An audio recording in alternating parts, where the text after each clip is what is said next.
Me, and then unmute you, and then lastly hit play on the gameplay.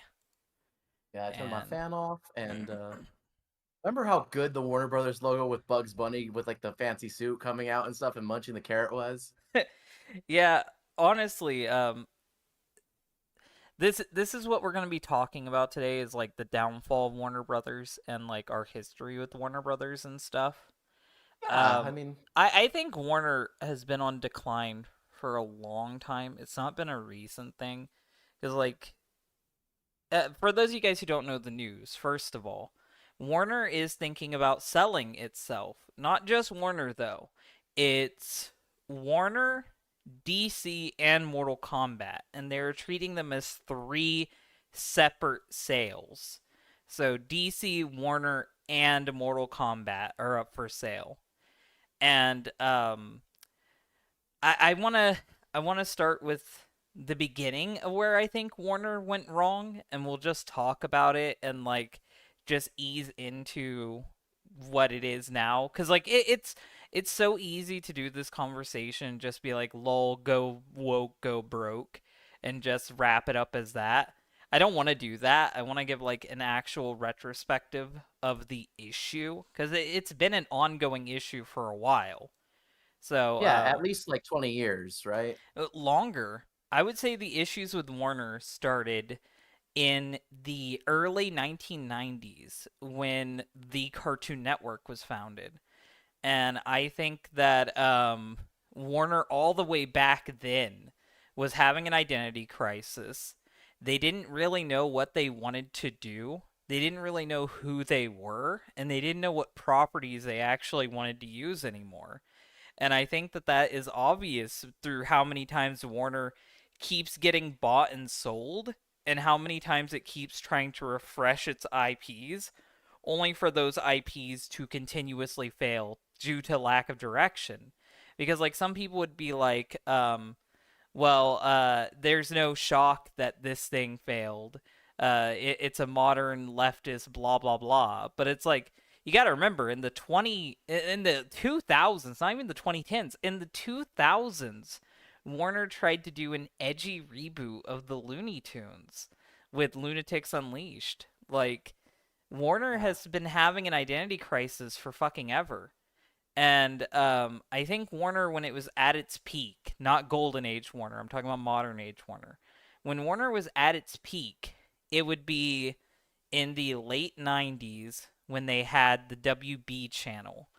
And they had a ton of superhero stuff in production. They had Batman, they had Superman, they Yeah, had the um, Animaniacs. They had so many like shows that honored the history of their characters, and they had tons of Looney Tunes spin-offs and revivals like Baby Looney Tunes, the Tweety and Sylvester show. and for Like, once the late 90s they actually poured money into into a Hanna-Barbera thing for once cuz Scooby-Doo is infamous like the old stuff for decades of like just looking like, as cheap as you can get. Same with Flintstones, any other Hanna-Barbera thing. And we were treated to like good movies like Zombie Island and stuff that are animated spectacularly. yeah, like there was a lot of effort being put into Warner and a lot of decent things coming out of it. And you could tell definitely with like the beginning of Cartoon Network that they really wanted to build up Warner for a modern age. But when Warner sold to like a couple different companies after it left Turner, I really feel like that was the downfall because a lot of the thing that made Cartoon Network what it was and a lot of the things that made Warner what it was slowly killed off cuz like immediately you see the WB just slowly get turned into the CW and get turned into 4Kids. 4Kids was a rival cartoon block on Fox. Yeah, it was on Fox. What And it, happened was that like after Saban dipped because of the Disney purchase of Fox Kids, they needed something else. Yeah. So 4Kids ended up taking over the Saturday morning cartoon block for WB. And slowly, like all of the original WB shows that were being put on that was phased out. And WB only put their shows on Cartoon Network. And that was already a sign that WB was like putting their priorities in the wrong places. Because having shows on both Cartoon Network and having it on Kids WB caused a lot of brand awareness because the people who couldn't have cable were watching the stuff on Kids WB, and the people who did have cable were watching the stuff on Cartoon Network. That way, you get total exposure, and it gets people going to the theaters to watch these properties being adapted. And you could promote stuff from Cartoon Network on the WB, so then more people would be likely to get cable and view your cable station. Like it was a good cross promotion and it had Yeah, like a real strong brand synergy. And a lot of the on WB before Warner got tossed around being sold left and right, it had the Warner logo heavily involved. Like the early Kids WB had the the singing water frog. tower. Yeah, the singing frog, the water tower, and the actual like WB logo basically being the mascots of the station. The station literally represented Warner as a brand. And Warner never Yeah. sold the station. They merged with UPN and then decided to completely ditch their identity and become CW. Warner still owns CW. Like, they could have kept it as WB, but they chose to ditch the WB name and go for the bland CW. Yeah, And and as for the brand synergy recognition thing you were saying earlier, uh, I would when I was at my mom, she didn't as a little kid, she didn't have cable, so I'd watch like like the Batman and stuff like that on Kids WB, or and also Pokemon. And then when I was like at my stepdad's or whatever, because going back and forth, you did have cable, watch like Pokemon on like Cartoon Network, and then Boomerang when they moved it there for some reason. But yeah, stuff like that could happen because of it just being everywhere, which I really appreciated. yeah, Boomerang was also another branch in that tree. Like, Boomerang was for the older fans of like the 1950s, 1960s, even 1930s to a degree, for them to get their cartoons. So it was almost like there was like three generations of stations appealing to people. The Kids WB was appealing to the youngest demographic.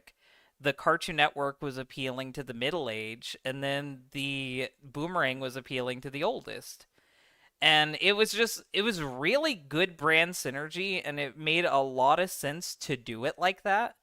And I don't get why you would mess it up. I honestly don't get why you would even mess with something that worked. Like, for the longest time, Boomerang was stagnant because Boomerang didn't need to be anything more than what it was. And I think that old Warner knew that the Boomerang was fine as it was and didn't need improvement, it didn't need changing. Oh But yeah.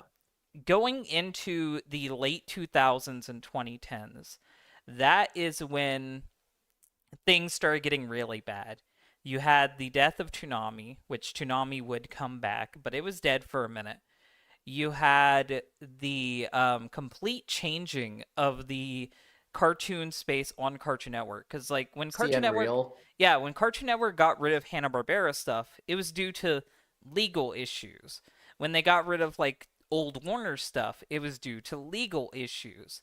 There was no reason for them to get rid of all of their other catalog. They fully own the Powerpuff Girls. They fully own Johnny Bravo. They fully own every cartoon. They just got rid of it because they wanted something new because leadership changed, corporate ownership changed. They wanted to show that they could do something. And I think that that honestly shows an extreme disrespect for what came before it. And trying to be like Disney or trying to be like other stations automatically proved to me as a kid that Cartoon Network wasn't confident in what it was. WB wasn't confident in what it is. It didn't understand what they just bought, what they just got into. And you can definitely see that continue on and on and on. You have things like them canceling Young Justice immediately, not even giving it a chance. Like, they immediately canceled Young Justice due to fucking toy sales. You Yeah, I don't know if it was a rumor at this point or ever, because I heard it for years, but like the toy sales thing was that like apparently like they didn't get the exact demo they wanted, something about like I guess girls want to buy these toys or something, and they're like, no, we want the boys. Yeah, you have them do things like cancel the He-Man reboot, cancel the Thundercats reboot. They were Generator Rex, Mega XLR. Like, all these shows were killed off well before they even had a chance to fucking do anything. And one of the things that Warner kept doing over and over again was abusing the Tax write-off. the tax write-off loophole. And they would do this so then they could make money on a loss. They'd rather give up on a show than let a show naturally live out and die. Yeah, And there was never any chance of ever seeing Mega's XLR again on TV because of the tax write-off. Beware the yeah, Batman. Do you even remember that show? No one the fucking does. Green Lantern cartoon, Yeah, the like, animated 3D yeah, one. yeah. Like, they did it over and over again. They if it didn't immediately succeed, they'd give up on it. But if it did succeed, like fucking Teen Titans Go, they would whore it out. They'd whore it out It immediately. became their SpongeBob. Yeah, we got a ton of Teen Titans Go. We got a ton of Adventure Time. We got a ton of like the few shows that did like insanely well. But other shows like OKKO and Steven Universe to a degree, those shows were relatively screwed over by the network because they didn't give a shit about them. Now I know that Disney and Nickelodeon has a far worse record of doing this, but Cartoon Network basically started creator-run cartoons. Like they were the one to start cartoons. They were the one to give like independent creators their start. They were the fucking like people who gave Butch Hartman his start. They were the people who gave Seth MacFarlane his start. Whatever, I can't say his last name because it's really Wendy fucking Tartakovsky. yes. Fucking Craig McCracken, like the innovators of the whole next decade or two, started on Cartoon Network.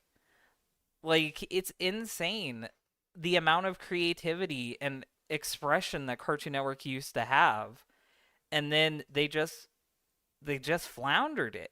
Like Yeah. what has been the latest greatest creator of this like era? Like nowadays people make one cartoon and then that's it. They make one cartoon. Like it used to be that like creative teams would hop back and forth. Like Craig McCracken, he didn't just work on Dexter's Lab. He also made the Powerpuff Girls. He And Foster's also Home for Our made Imaginary Foster's Friends. Home. And Dendy didn't just make Dexter. He also made fucking Samurai Samurai Jack. Jack. Star Yeah, Wars Clone Wars. like they had several big hitting shows because they earned the trust of the network and the network gave them more opportunities to keep being creative and keep doing more stuff. Nowadays it's like they don't give a shit about the creator. They only give a shit about having more IP. And if your IP isn't immediately successful, they don't give two shits about you and will just completely throw out you and your creation. And I think one of the biggest examples to how they only care about IP is how often they reboot their like basic franchises like Scooby Doo. Like Scooby Doo has been completely hoarded out by Warner. Like there has been God knows how many Scooby Doo revivals, spin-offs, and reboots. There were several live action continuities. Like it is insane all the shit they did with Scooby Doo. Yeah. And And the strange one that always stuck out to me because I never got to see it, Dylan, was I've only heard of it. I'm sure if I like sail the high seas I could find it, but they even things that were before our time, they would air on Cartoon Network. Like, we'd see like the one where the Reluctant Werewolf or any of the Scrappy Doo era stuff or any of the like new Scooby Doo movies, they'd show us that.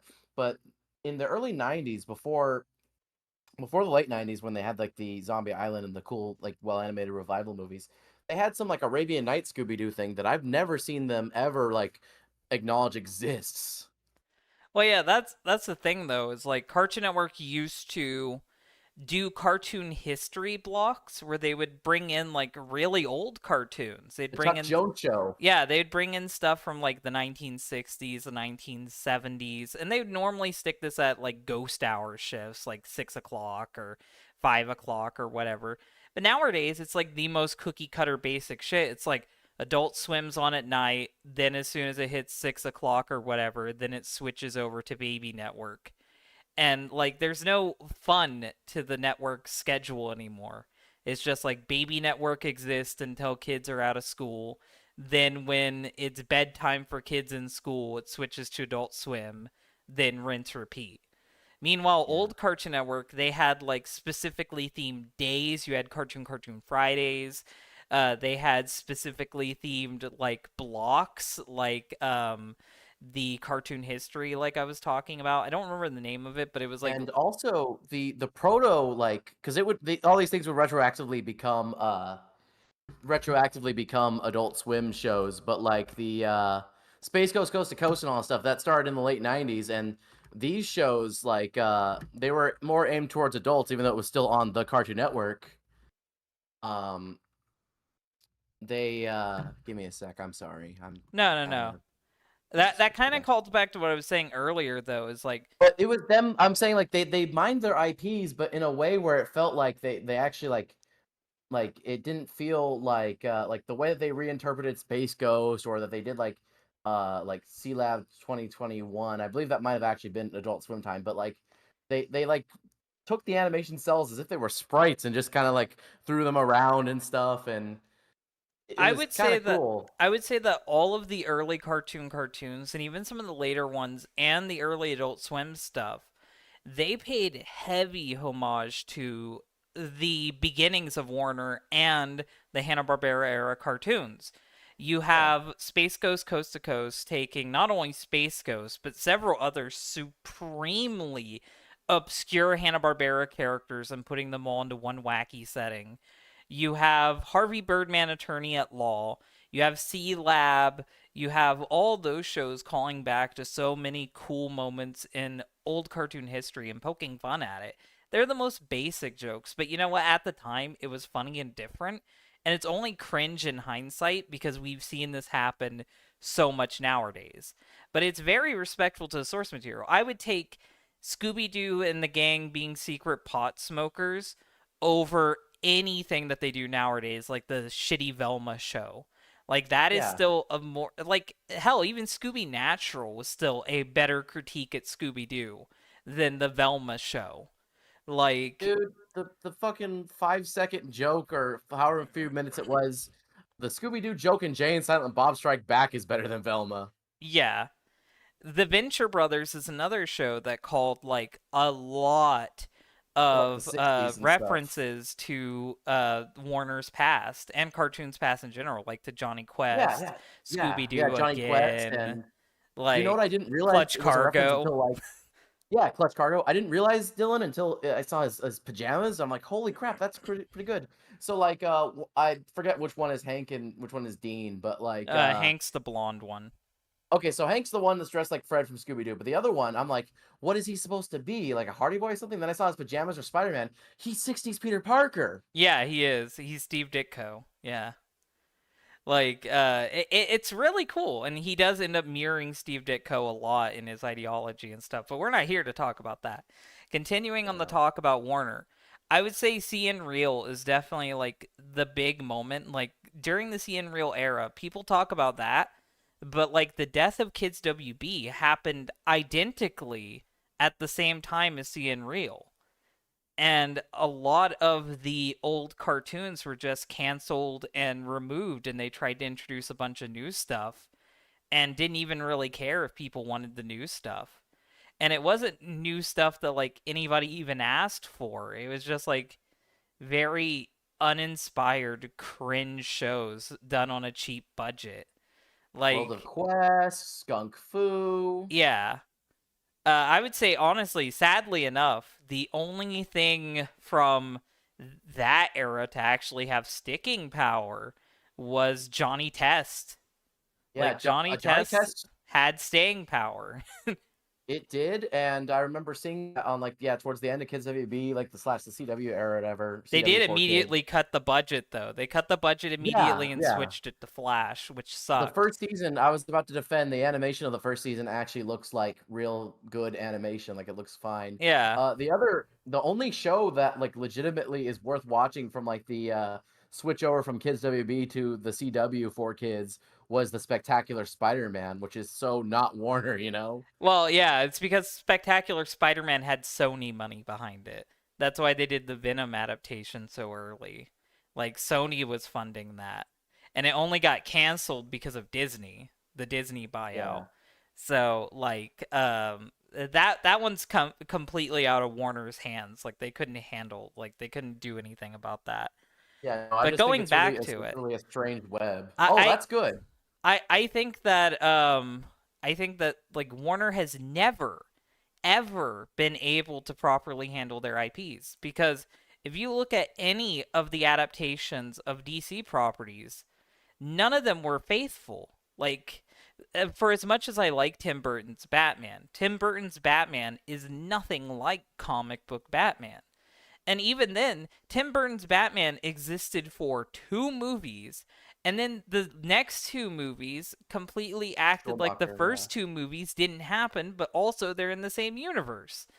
Yeah, Like, they're like loose sequels. Like the only thing that tells me that they have to be related is like little like Chase Meridian, the woman Nicole Kidman in Batman Forever. She mentions a thing about like she has a reference to Catwoman, like she says like to Batman, and of course the actors for Alfred and Commissioner Gordon are the same in all four yeah. movies. Like, that was a shit show. How they handled the Batman movies was a shit show. How they handled the 1970 Superman movies going forward, it was a shit show. The first two movies were good. All the other movies were complete fucking ass. And people tend to forget about that because like everyone's shitting on the Snyderverse, everyone's shitting on the new movies with James Gunn. Um, the DC movies have always sucked. They've always People shout sucked. on Superman Returns. I remember Yeah, like that. they've always sucked. The first two Supermen were good. The first two Batman were good. The rest were shit. And it's like, is it really a good movie series if only the first two are good? It's like, yeah, the first one is iconic for both of them. But like the other ones completely tanked the franchise and almost killed the character. Can you really call that a successful series? No, no, like all the adoration or whatever for Batman Returns came later on because at the time people didn't like it. It was like they pulled the McDonald's stuff. Warner was like, that's why they switched everything around to Schulmacher. They needed things to be more colorful and appealing for kids and more toyetic. But like Batman Returns is a fucking amazing looking movie. It's one of my favorite Christmas movies, unironically. And unlike Die Hard or anything like that, we can confirm it is a Christmas movie. Yeah. But what I'm getting at though is like Warner has had a problem with like doing accurate adaptations of their stuff from the beginning. Like Warner has notoriously sucked for years with the DC animated movies. And a lot of people praise the DC animated movies, but not a single DC animated movie is accurate to its comic book arc. And I remember when the first a lot of the movies completely misuse characters and kill off characters at random. Dylan, I remember when they first started rolling out those DC animated movies that are not DCAU, the ones that they do to this day. They come out every year on DVD. I got Superman Doomsday. I was so excited because I was in junior high. I read the Death and Return of Superman omnibus or whatever, the Soul Story arc at school. So I'm like, oh yeah, it's gonna be just like the comic from the '90s. And it was like, what the fuck is this? Oh, someone in the chat, Robo47, they dared to bring up Batman the Animated Series. Well, I'm going to ruin Batman the Animated Series for you too. Okay, so here's the thing. Batman the Animated Series was greenlit as an adaptation of the Bruce Timm universe. It literally has Joker in episode 1. There is no connection to the not Bruce Timm, the Tim Burton. It was supposed to be an adaptation of the Tim Burton movie universe. But like it immediately has Joker in episode 1. Joker dies in the first movie. So it immediately can't be in the Tim Burton universe. And then you have other characters who take their Tim Burton designs like the Penguin and Catwoman Blonde Catwoman, before yeah. she gives up being that Catwoman and completely changes it. And Yeah. then for as good as like the beginning part of the Batman show is, you got to remember that show only had good animation because a lot of it was outsourced to Japan. The episodes that were animated in America by Warner look like shit in comparison. The And worst ones then are the ACOM ones by Korea. you have the switch over to the WB from Fox where they completely changed the name of the show, The new completely Batman changed the Adventures. art style, and completely changed the tone of the show. And The then art style was also streamlined to be simpler. He has less colors on his palette if you look at him. He's a square too. forcibly make it canon to the Superman show that is clearly set in the modern day when the Batman show that Bruce Timm was making was clearly set in the 1930s to some degree. Like it was just completely Yeah, conflicting from the beginning. there's like a magazine or something in like the BTAS era that says 1992 or 93 or whatever, but like you can accept that it's like a weird alternate version of Yeah, whatever current day is. Like it's clearly very noir. It's got those weird like things everyone's like in the driving sky with the 30s blimps. cars. Yeah, his computer's in black and white. Yeah. Like there's a lot to suggest that it's in a weird past world, like how Fallout is. But Superman's world is just our world. And they never address why Gotham is just so different than Metropolis. Like for no reason Gotham is just completely different than Metropolis in appearance and technology and culture. Like it is just completely fucking backwards. It's like Gotham is cut off from society. Yeah, isn't it only like a skip and a hop apart? Like, aren't they Yeah, like no, only they're like they're several literally miles? separated by a bridge. They're literally separated by a bridge. Like they're connected. Um but yeah, that was a thing. But then you also have to remember the the DC animated universe, it had issues because DC was interfering with the show. Originally they wanted Barry Allen to be the Flash, and they clearly had it set up for it to be Barry Allen the Flash. But then DC ended up getting involved and Warner ended up getting involved and they changed it to Wally West. So in universe Wally West is the first Flash.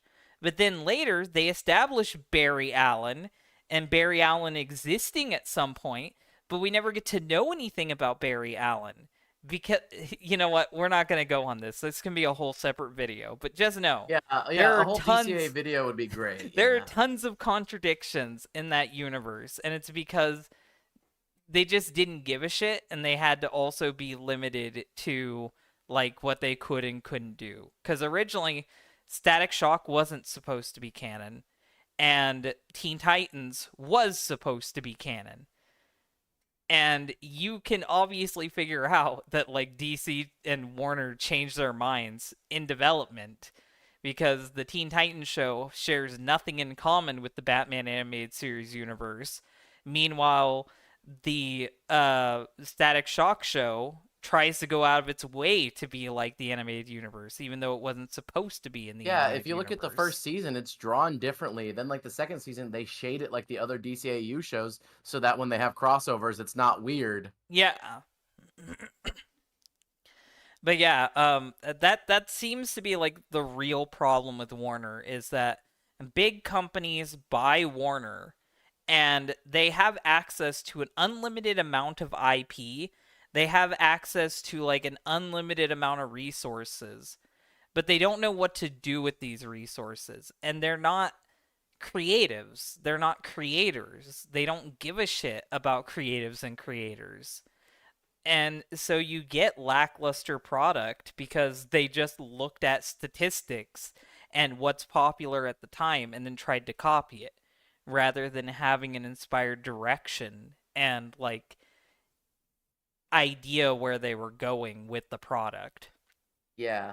There's two things I want to say. One thing that like is just like tangential to earlier about the whole like the Batman the animated series starting out as like a Tim Burton thing and then it's like can't be. There was a game that also did a similar thing where it's like wait, that's not possible. Is that after the Batman video game based on the Tim Burton movie came out, it got a sequel like the next year on Nintendo Entertainment System called Batman Return of the Joker, even though again it's a sequel to the game based on the Tim Burton movie where the Joker died in that movie and somehow he's already back. Someone in the chat mentioned Ben 10. Ben 10 also got screwed over by the change in Yeah. leadership. Because leadership changed at Warner, Kid Ben 10 was canceled, and they ended up making Ben 10 Alien Force, and they were pushing it in a new direction with new aliens and stuff. Because, like, literally, they were telling them make more aliens, make more toys. So they made the new Ben 10 show, the Ben 10 Alien Force, introduced new aliens, but then they were like, Ben is too mature and he no longer relates to young audiences. So then Warner interfered and had them change Ben's personality midway through the show to act more like his kid self. And it made no fucking sense. And then eventually that show was canceled for like a midquel, which was Ben 10 Omni, whatever. I didn't even really watch that one because I was out of it after Alien Force. But like, they just had no idea what they were fucking doing, and they screwed over a lot of Ben 10's infinite potential because they mishandled that brand. And I feel like another brand that they mishandled was Steven Universe. I think that if Warner had a stronger lead on what Steven Universe was becoming, they could have steered the ship in the right direction and had the creative team like fully make Steven Universe what it could be.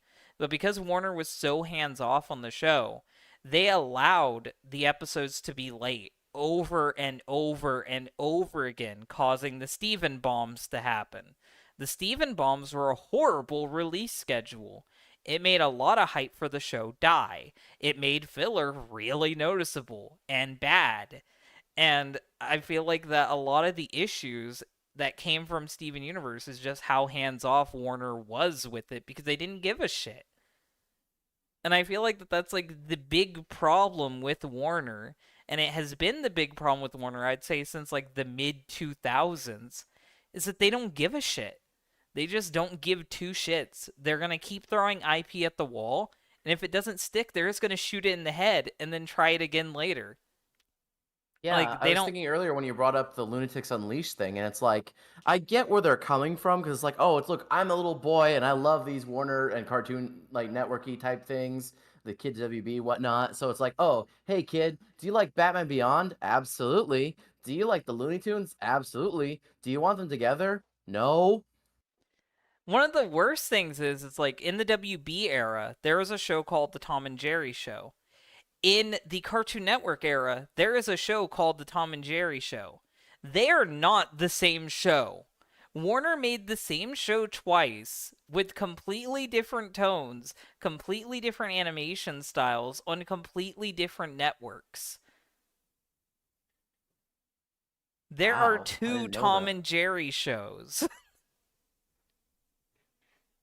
There are multiple shows just named Batman.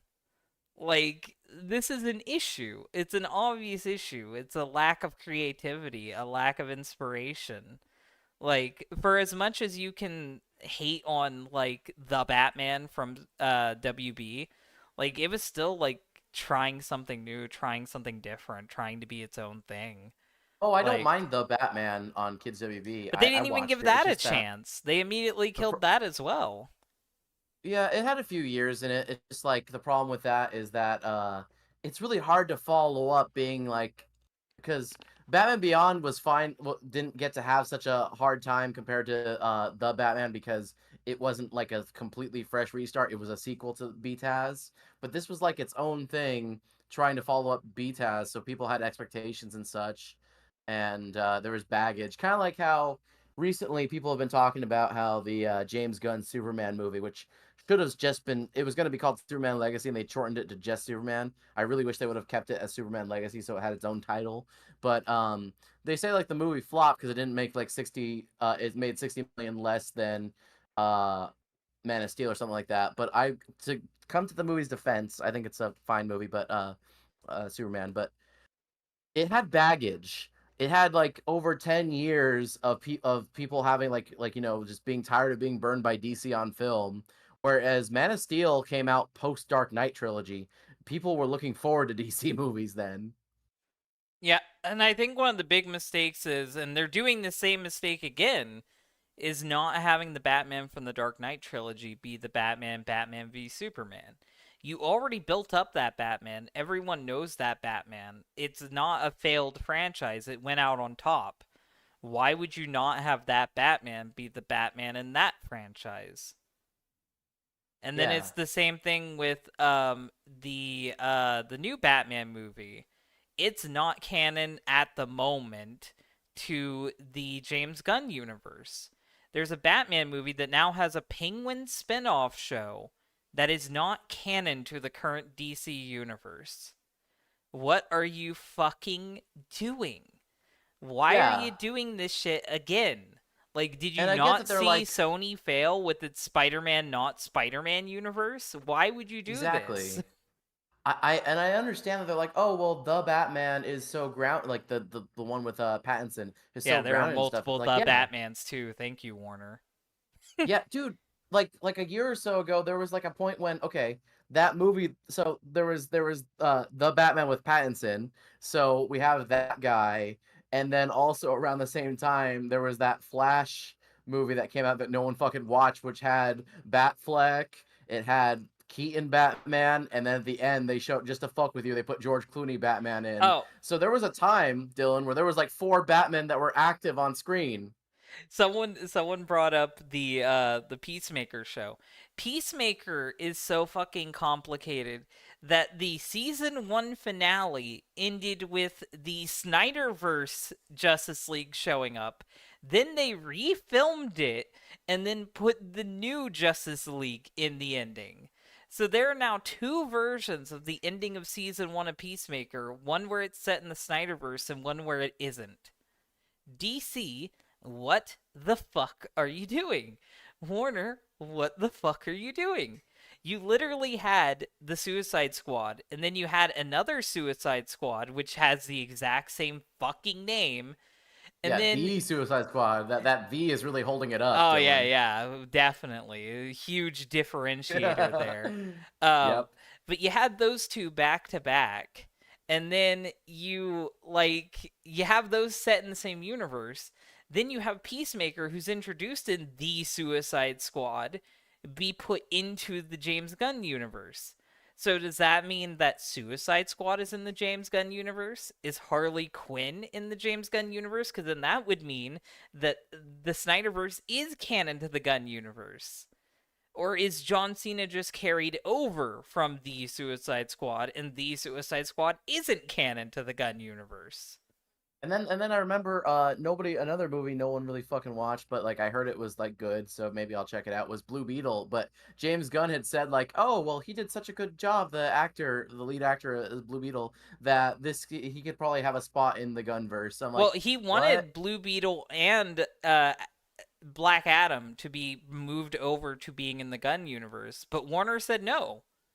Like he wanted those two properties to be canon to his universe, so then his universe would already have movies in it. But Warner said no, even though those movies did well. Blue Beetle has no set universe, and Black Adam is in the Snyderverse, even though he did nothing for the Snyderverse, and the Snyderverse immediately ended after his introduction. Yeah, I mean it was already dead, but then it went back to being dead. Yeah. So that was a whole shit show, a complete shit show. But I guess now, because we're like 40 minutes into this, almost 50 minutes, we have to address the elephant in the room, and we have to do the basic talk that everyone does because we're over halfway through. We have to talk about the blue-haired elephant in the room. We have to talk about SJWs and fucking social justice influence on Warner and why it definitely helped kill the company. And I guess it's extremely obvious.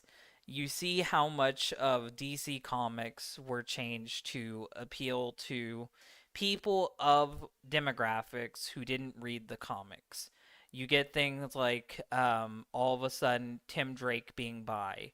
You get Yeah, I things remember like that. Superman's son aging up randomly and then also being bi.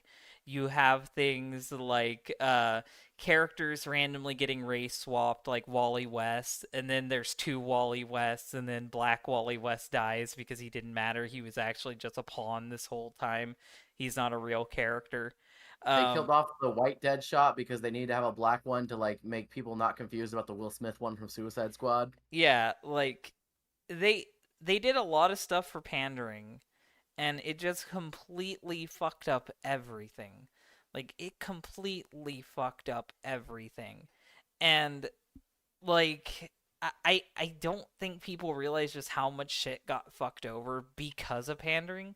Like Harley Quinn is now essentially a completely different character. She is unrecognizable from the Harley Quinn of the 2000s and 90s. I would say that she has been irreversibly damaged and can no longer go back to her status quo. Like, she's supposed to be a Joker fangirl. She's supposed to be his sidekick. She's supposed to be the punchline to his joke. But they made her Deadpool.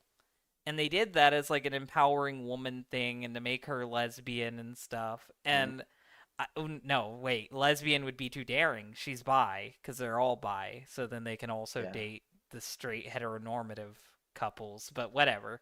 Um, Yeah. what I'm saying is though is that they completely fucked up her character irreversibly, and it's because they didn't give a shit about Harley Quinn.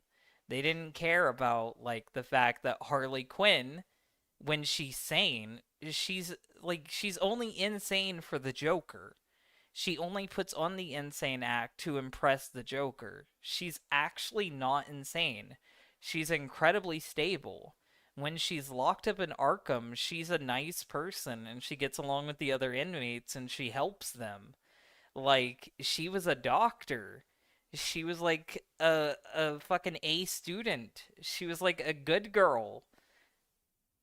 Like, everything in her backstory established that she is a completely normal woman, to the point where in Batman Beyond she ends up having kids and retiring and being an old lady grandma. Yeah, kids and grandkids, and she like, yeah, she turned that shit around Can you because there see was no modern Joker Harley anymore. Quinn ever being that? Can you ever see modern Harley Quinn like going to live a normal life? No, it would be oppressive to, like find a man and have kids and then eventually grandkids Well, and it's all just that. they And don't care about her backstory. Her backstory is that she's a fan of the Joker and she put on her whole identity to impress the Joker. If the Joker isn't involved, she goes back to being Harleen, who is a well-established doctor and had her own life and was already a successful independent woman. Like, you didn't need to put her on a power arc. You didn't need to yeah, make her a she's like, solo villain. You didn't need to put her with Poison Ivy. She was already a strong independent woman before she got with the Joker. yeah, it was weird watching them attempt to try, because like you said, it's irreversible what they've done. It was weird trying to see them with Batman and Harley Quinn, that animated movie that's part of the DCAU, them try to like paste these two like incompatible Harley Quinns together into one. Well, they also ended up doing this with other things that they were pandering with, like the Black Wally West. Like, Wally West was introduced in the New 52 as being an African American, and that was so Mhm. they could have the OG Flash be the Flash again, Barry Allen. And they wanted to do this because they wanted to match it up with the CW show, even though it didn't really make sense to match it up with the CW show, but they did it anyway. And they decided that because they wanted to be fun, different, quirky, and relatable, that they would make Wally West black. No one cared about Wally West. No one liked Wally West. He only was Kid Flash in the whole fucking thing. He never got to move past that. He never really got any development. He never really got any focus. And then, to make things even more confusing, they later, when the comics started to fail, brought back a bunch of classic characters, including the original Wally West. So now there's Wally West running around and Wallace West running around. So what they ended up doing was they had Wally West kill Wallace West, and then they just never bring up Wallace West again. He's just dead, Damn. and he never gets brought up again. Yeah, that sucks. I don't even really care too much about Wally West, like what color he is, regardless. The only attachment I have is because they, again, like you said, they clearly were gonna use, like, they wanted Barry for their DCAU Flash, but then they ended up picking Wally. So I'm Well, like, okay, well, I guess that imagine guy. imagine the confusion that now happens from someone who may have only watched the DC animated stuff and Wally West was the Flash, or someone who only watched the CW show and Barry was the Flash, or someone who read the New 52 and then dropped it and now Wallace is dead and Wally West is a white guy. Hell, when I was a kid, I conflated Black Lightning and Static Shock. Well, yeah, that's a whole nother thing. Like, the black electric superhero thing could be a whole nother video on its own. But like I was saying with Warner again, is like It's the same thing that happened with that failed Powerpuff Girls reboot thing, Well, like the the live reason I action confused the two CW guys show. though was because I just thought the name changed because you remember how like Shazam used to be called Captain Marvel for like a long time until he just became just Shazam. Yeah, that So was that's what due to I thought. legal I thought they issues lost the though. rights to the name. Yeah. But what I was getting at though is like you see the same thing happen with like characters like Velma from Scooby-Doo. Velma from Scooby-Doo started as a white character. Then they decided to be pandering and make her Asian.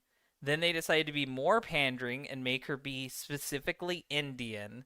Then they decided to do the Velma show where they had all the characters be race swapped essentially.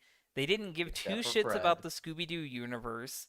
They made everything overly cynical and overly gory, and it was just an insult to everything Scooby Doo. And people praised when it got canceled. No one felt bad when it got canceled because nobody fucking wanted that show to begin with. But Warner kept greenlighting projects like this, like the failed CW Powerpuff Girls, which was going to have the Powerpuff Girls be murderers and have them had killed Mojo Jojo. They was going to And have them also, be sluts and be yeah, promiscuous. It was going to have and them be failures. yeah, the one thing I'm sad about that being canceled about and not never getting to see it, Dylan, is because one of the castings they said was Donald Faison from Scrubs as Professor Utonium, and even though it's like yeah, it's a race swap because he's black, I would have liked to have seen him. I think he's a good actor. I like Donald That's just Faison, so I would fucking have liked to have stupid seen though, him because doing. Professor Utonium was Asian. So it's like you fucking went progressive and you got rid of a minority.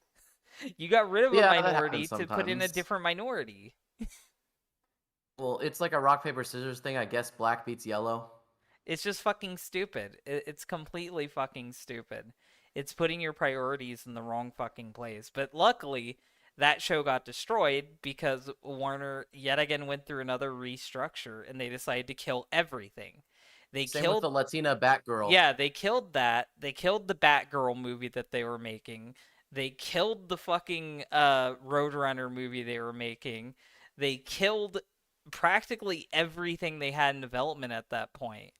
And like, if that's not the moment where people thought that Warner was dead, I don't know what is.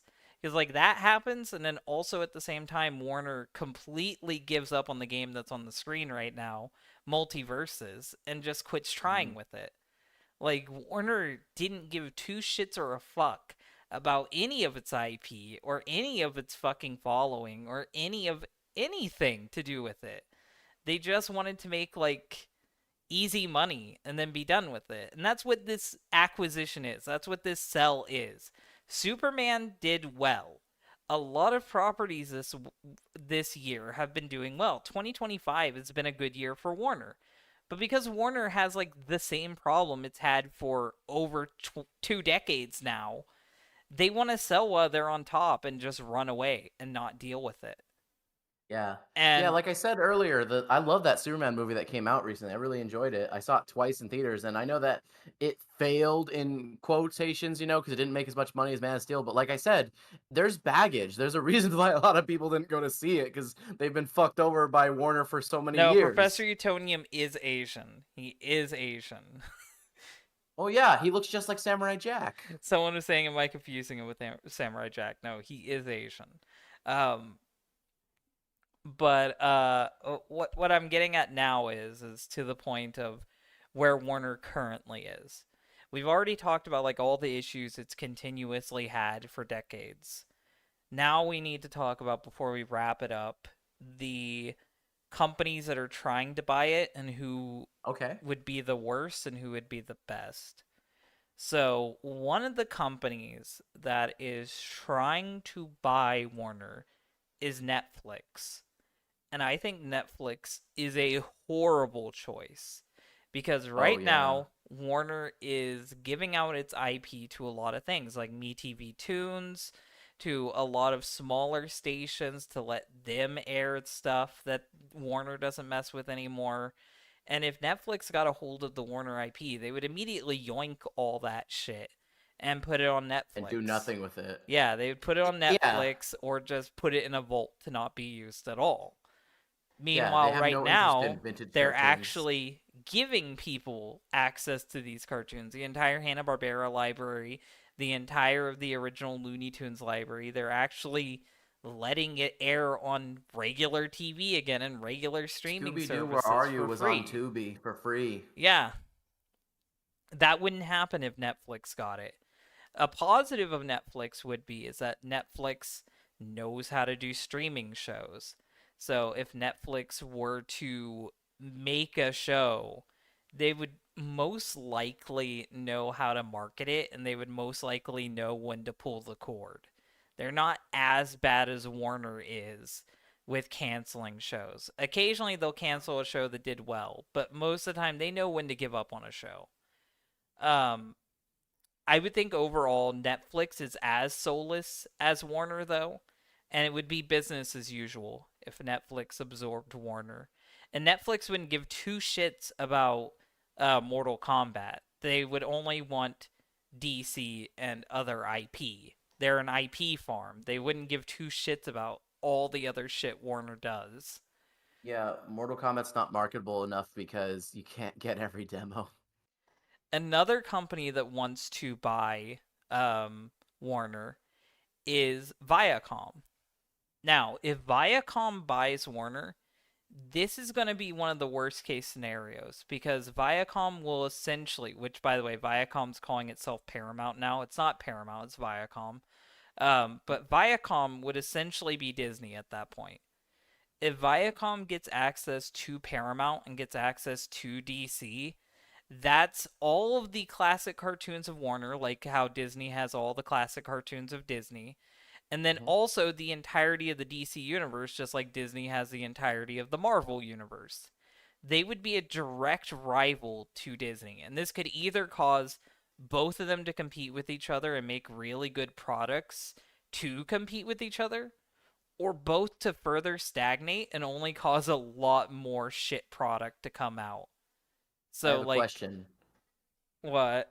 If Viacom slash Paramount, whatever, if they purchase Warner and DC, does that mean that we would be seeing more of those Batman and Ninja Turtle crossovers? It would be almost definite. A lot of the stuff would move to Nickelodeon. Like you would see a revival of Nickelodeon. Nickelodeon would basically be turned into Kids WB2, which is one of the positives. Like I said, it would basically become a new Disney. If if fucking Viacom Paramount gets their way, like it will basically become Disney too. And another positive is it's like they would be joined up with things like Charlie Brown. They would be joined up with things like Popeye, all of the classics that are associated with Paramount, the real Paramount, not the Paramount Viacom. It would be a good place, like metaphorically, for Warner to exist. But in reality, Paramount doesn't exist anymore, and it's just Viacom. So I would just see them becoming a second Disney. So they could either become as evil as Disney and as powerful and corrupt as Disney, or just become even more stagnant with IP. Um, Another one that's considering buying them is Peacock. Is that Honestly, Universal? yes, I'm pretty sure. Peacock is honestly one of the worst ones, not because they're evil or because anything would happen. It's that they wouldn't know what to do with Warner. They just wouldn't have any idea what to do with Warner. Like they would gain access to hundreds upon thousands of IP out of nowhere, and they don't have the means or the ability to use that IP. So like everything that's being made right now would definitely be canceled. Everything would definitely have to be restructured and reorganized. Peacock would be incredibly in over their head. It's like, yes, Peacock is a legend in TV, but like they're not to Disney's level. And becoming Disney overnight would definitely be way too overwhelming for Peacock. I think that would be like a horrible thing to happen just because of that. Yeah. Um, going Yeah, I guess that going guarantees because I went years and years ago to the Universal Studios in Hollywood, and they had like a little segment left because things always get updated and things come and go. But I remember they had a little segment left of the Flintstones movie, so I guess if they were to buy that, they could just keep that. um going on to the last part of this though. These are companies that I would like to make a bid and I would like to get involved because I think that they actually might be able to do something with Warner. Number 1 is Amazon. Amazon has been doing really well with The Boys and with Invincible. Invincible. I think that they could do a really good Suicide Squad. I think that they could do a really good Batman. I think that they could do a really good adaptation of a lot of things. I don't know how they would be able to handle more light-hearted stuff and more optimistic stuff like Superman, but for gritty stuff, they could definitely do it. And they definitely show that they are I willing to saw just let them go completely off the rails with violence and depravity. I saw the first season of Reacher, which is an Amazon Prime original or whatever. It was really good. So I guess if they want to do like grounded like street level violence, they could, because Yeah, that was what Reacher they was. have experience with superhero stuff, and they make decent enough superhero stuff. Like Invincible's really big. The Boys has been really big. They have right now the Boys has like a spin-off show, and they had like a mini anime show. So like it's been a successful IP thanks to them. Like it went from being a nothing brand to being a brand people know. And that is impressive. And Invincible went from being a nothing brand to being a brand everyone knows. Like that's incredibly impressive. Yeah, So yeah. I, It's I hard think that for it they'd be to a be a good home for superhero and them. pop off. They'd be a good home for them, but they wouldn't be a good home for Mortal Kombat in the gaming division. So now I'm getting into the last company that I think would actually be the best choice to buy Warner, and that is Sony. Sony would be the best choice to buy Warner because Sony already has a history with Warner, that being the DC and the DC and Mortal Kombat games. Like Sony already hosted those games on their platform. Sony already has a history with superhero stuff, that being the Marvel stuff that kept failing because they don't have access to all of Marvel's IP. If Sony instantly gains access to the entirety of DC's catalog, they would know how to use it and they would know how to continue a cinematic The universe. So the animator people for the Spider-Verse, they pitched like a Batman Beyond thing that could actually yeah, happen if Sony. yeah, the James Gunn universe could continue. It could continue getting stuff done with it. And maybe, just maybe, Sony would finally give up the remainder of Spider Man to Disney and just go all in on DC.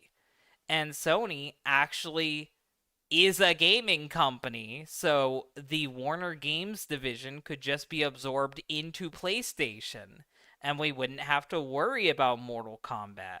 We wouldn't have to worry about the other Warner developed games. Like, they would be in a gaming studio. The only thing that I would have to worry about is can can they go into being a video streaming service? They've already had history with video game streaming, but could they actually manage something like HBO Max? Could they I don't know because actually they have handle Crackle, that? but that no one Crackle's a joke, you know? Yeah, could they actually handle the huge infrastructure that is that is Warner? But honestly, I think out of every company that I could think of, Sony is the best bet. Like, Sony already has experience with big cinematic successes. Like, they were behind the Raimi movies, they were behind the Amazing Spider Man movies, like it or not. They were behind the Spider Verse. Like they already have big successes under their belt for superhero stuff. They know how to handle superhero stuff if they have full access to it. They already have experience with video games, so like they would instantly be able to use the IP that they obtain from that. They already have experience with a lot of the stuff that they would suddenly be getting access to. And Sony already has an animation department. So absorbing Warner's animation departments would only help the Sony animation department. I think that Yeah, Sony would be the best bet, but like, would Sony be willing to throw down the money? And would it they would be also work out willing to pretty good. The outbid other animation, companies? yeah, the animation departments, because like when I think of Sony animation, besides Spider Verse, I think of the Hotel Transylvanias, and those were made by Genny Tartakovsky. Yeah, like it's a natural fit. It's a natural Yes. fit for Sony to absorb Warner. And I think it would definitely help because Sony is phasing out of the console scene. They're slowly like moving out of gaming and they're losing their relevance in gaming. I think getting full access to Warner and getting full access to everything DC and Warner would help revitalize Sony. And it would definitely put us in a better like area than where we're at right now. I think Sony would be the company least likely to turn evil from gaining access to Warner. They would definitely let other companies still use their IPs because they're very loose on that. They've been letting a lot of their legacy shows air on plenty of free networks. Like, and they already have access to a giant library of classic movies through what's the name of their classic movie company? Columbia Pictures. Like Yeah, they've yeah, I been think it's Columbia Columbia. Pictures for decades. And they let other like small studios and other small like networks use their Columbia Pictures stuff. So I think that Sony would definitely be the best bet, but we just have to see if Sony will throw their hat into the ring. We'll have to see if Amazon throws their hat into the ring. But right now, the companies that want to invest, they're all horrible. Like Netflix is horrible. Fucking who else? Peacock is a horrible choice. And fucking what was the last one? Netflix, Peacock, and Yeah, because you said Amazon would be fine, Viacom. and you said so. Yeah, Yeah, Viacom. Okay, okay, okay. Viacom, they would all be horrible options. They would definitely become worse companies through absorbing it. Like the only positive about Viacom absorbing it is maybe Nickelodeon would get a new breath of fresh air. Maybe IDW would be built up with all the DC IP they would suddenly gain access to because they have a lot of Viacom stuff that they're doing comics with. But other than that, like what the fuck would be the Yeah, positive from those companies absorbing Warner? I think they they would don't have only the become as bad as Disney. they don't have the money to buy them. In fact, way back in the day, they were actually owned by them for a minute. But they're talking to each, or they had to work together for that Mortal Kombat collection that came out recently. But it'd be nice if the Mortal Kombat, like the gaming division stuff, could be sent over to Atari because modern Atari is a great company. And again, if you know Atari history, they were once owned by Warner, Yeah, so it'd be a full I kind circle. of just neglected the gaming scene because like Warner doesn't have a lot of gaming IP. It's mainly just Mortal Kombat and none of the companies that are trying to get them right now, I don't think they would do anything with the gaming division Well, at I'm saying all. Atari already did something with Mortal Kombat, No, so no, why no. I'm not give saying them they it? haven't thrown their hat into the ring yet. Um, with gaming, I would say either fucking Atari or Microsoft buying it, if only the gaming division has to be sold to somebody. Yeah. I want Atari to own them though, because Dylan, Atari does this fantastic thing, modern Atari, where when they buy a studio like Digital Eclipse, they let them remain autonomous, which is really uncommon in the gaming sphere, you know? Oh yeah, definitely not something Microsoft would do. So like if Atari gets Mortal Kombat, gets like the Warner Gaming stuff, that would be really great for all that stuff, because then anybody that is a fan of like the way Mortal Kombat games have been running lately and stuff, it'll continue to work out like that most likely. Um, Also, Atari does this great thing where they look at all the IPs they own and try to make sure they do something with each one of them. And they pay a lot of respect to them too. They pay a lot Absolutely, of yeah. respect to their IP. Yeah, yeah. So Modern Atari is a great company. So like I would really really appreciate if because yeah, I saw what they did with Bubsy. They fucking gave that guy like he came back. They got that guy sobered up and he had got a good game. Like they could really be doing some good stuff for other things too. And again, they've already just put out the most recent Mortal Kombat game release, Dylan, is by Atari. Yeah. So I guess to wrap up this discussion, the whole point of this is that Warner has been poorly managed for a long time. This is not a new thing. This is not a current thing. No one has known what to do with Warner for decades, and it's been juggled around constantly. It's gone through so many restructurings. It constantly lacks its identity. It constantly lacks any direction, lacks any leadership. I don't know if Warner can ever truly fix itself. I would say the right option is, and this is the one true option, is for Warner to not be sold. Like, get the current leadership out of Warner. Bring in people who actually give a shit about the properties and the company and steer the company in the right direction. Because really, you should be able to save Warner. Warner should be able to be saved. It shouldn't have to be sold. And I think they're just trying to sell it because they're lazy and they don't want to continue to succeed. They know that they're going to fuck it up and they want to sell while they can. And I think it's a cowardly move. And I think that they should definitely just try to continue succeeding and continue pushing the company in a good direction. But they would Yeah, rather just give up than try. yeah. I really hope that that it's not the last time I see that David Corn Sweat. Sorry if I get his last name wrong, but that Superman. Like I really went into that like like thinking, oh, whatever. This no point in getting attached because they're probably gonna swap this guy out the way they like went back and forth with Cavill. Um, but then I liked it, and I would like for the DCU that Gunn is trying to start up to not be like dead. Like let that Immediately like killed try. Yeah, after let the it. Superman movie did well. Yeah, like people liked it. Like enough people liked it. It's And good. Peacemaker's doing well. Yeah. So I just I think the DCU is on to a good start, and also I'm so happy it's called the DCU now, not the DCEU. That was fucking stupid. The fucking ah. But DCEU Snyderverse shit could be its own whole ass video, honestly. Yeah, it definitely could. But what I'm saying is that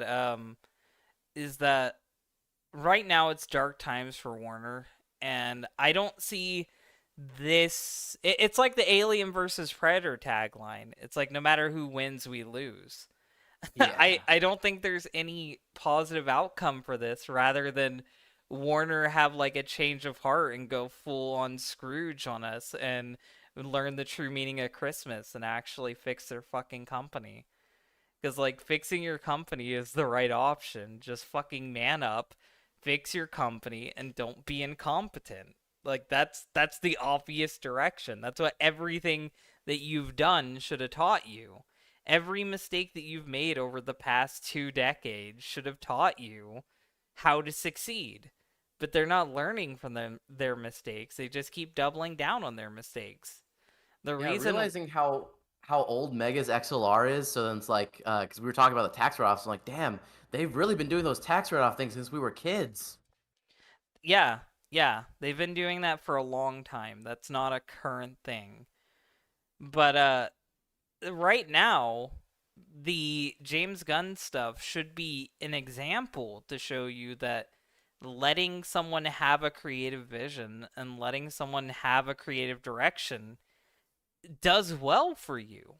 It makes you succeed. It makes profitable product. Meanwhile, making three different Jokers within the span of a decade and those three different Jokers all being live action and none of them being in the same continuity, that's brand confusion, and that's Oh, not a good thing. I just realized, Dylan, what you just pointed out to me. That's right. All right. So that means that, yeah, in the last few years we've had because I was saying Batman's, but you know what? Pattinson Batman, Keaton Batman, George Clooney Batman, Batfleck, and then that little kid that played Bruce in Joker 2019. In the last few years, like the last 6 years, dude, there's been 5 different Bruce Waynes. Yeah, I was talking about because I'm pretty sure Dark Knight came out before the 2010s. And what I Dark was Knight Rises was talking 2012, yeah, but yeah, Dark Knight was 08. what I'm talking about though is that we had the Gotham show's Joker. We had the Joker from the DCEU, and then we had Joaquin Phoenix's Joker. Those were three separate Jokers that were existing, and the one from Gotham wasn't even actually called the Joker. He was Yeah, a we all know he's supposed to be, but he's Yeah, like he wasn't even Jerome or called the something. Joker, but there's three different Jokers existing at once. And like the most popular one, the Joaquin Phoenix one, isn't even fucking canon. And that's the same thing with the current Batman. Like the Batman movie did really well. Guess what? He's not canon. Yeah. It's like, well, how am I gonna get like see, even as like a casual people, because like even casual people, like if they're not confused by all this, they're gonna be like, oh, well, I get this. So what's the point of getting attached if it's not canon, or they're just gonna swap them out anyway? Yeah, there's no reason to be invested in Warner as a company because you never know if Warner's going to deliver the product you want. You never know if Warner's going to just give up and kill the thing that you're watching. You never have any quality assurance from Warner as a company. So it makes it to where like you just can't trust them and you need trust in order to have a fan base, have a customer base. But yeah, we really do need to wrap it up. I enjoyed this discussion. Yeah, We've been talking for over an hour now. I enjoyed having Cooney on. I think that Nicholas Cooney actually. yes, this video has been See, because the very other fun. Cooney's the anorexic girl who does makeup. I'm Nicholas Cooney. I eat too much. Opposite problem. Yeah. Um, but yeah, hopefully we'll do more discussions like this soon. I have to Mhm. go to bed because I have work tomorrow.